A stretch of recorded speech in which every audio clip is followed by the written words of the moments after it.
90s পাটৰ কাপোৰবোৰ কোনে কোনে এনেকৈ দহি কৰি পিন্ধে বাৰু। এয়া এখন চাদৰ আছিলে, মানে অৰ্ডাৰ আছিলে, খুব সোনকালে দিব লাগে, তো সেইকাৰণে ৰাতিপুৱাই খুব সোনকালে এখন কৰি মেলি আজৰি হ'লোঁ আৰু তাৰ পাছতে লাগি গ'লোঁ ফুলৰ কামত। এয়া দেখিবলৈ পাইছে ফুলখিনি আজি গোটেইখিনি ভিতৰৰ পৰা উলিয়াই আনিলোঁ, মানে এইখিনি ভিতৰত থকা ফুলখিনি।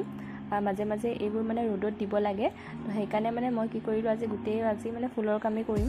আৰু এয়া দেখিবলৈ পাইছে বাহিৰত থকা ফুলখিনি, এইখিনিও ধুনীয়াকৈ লাগিছে। মানে এই ফুলবোৰ জেঠাইহঁতৰ ঘৰৰ পৰা, মামাহঁতৰ ঘৰৰ পৰা এনেকৈয়ে আনিছিলোঁ, মানে নাৰ্চাৰীৰ পৰা অনা নহয় ফুলবোৰ।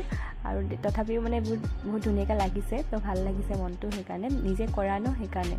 আৰু এতিয়া দেখিবলৈ পাইছে গোটেই ফুলবোৰ এতিয়া ধুনীয়াকৈ লাগিছে। অকণমান আপোনালোকক আজি দেখালোঁ দেই। আৰু পিছফালে থকা জবা ফুলপাহ, এই পাহো যে ইমান ধুনীয়াকৈ ৰঙা হৈ আছে, মানে এনি টাইম এই ফুলজোপা ফুলিয়ে থাকে। অকণমান আপোনালোকক দেখাই দিছোঁ এই এল'ভেৰা। আৰু আজিৰ মিনি ব্লগটো ইমানেই আছিলে। আজিলৈ আহিছোঁ, লগ পাম নেক্সট এটা ভিডিঅ'ৰ সৈতে। বাই।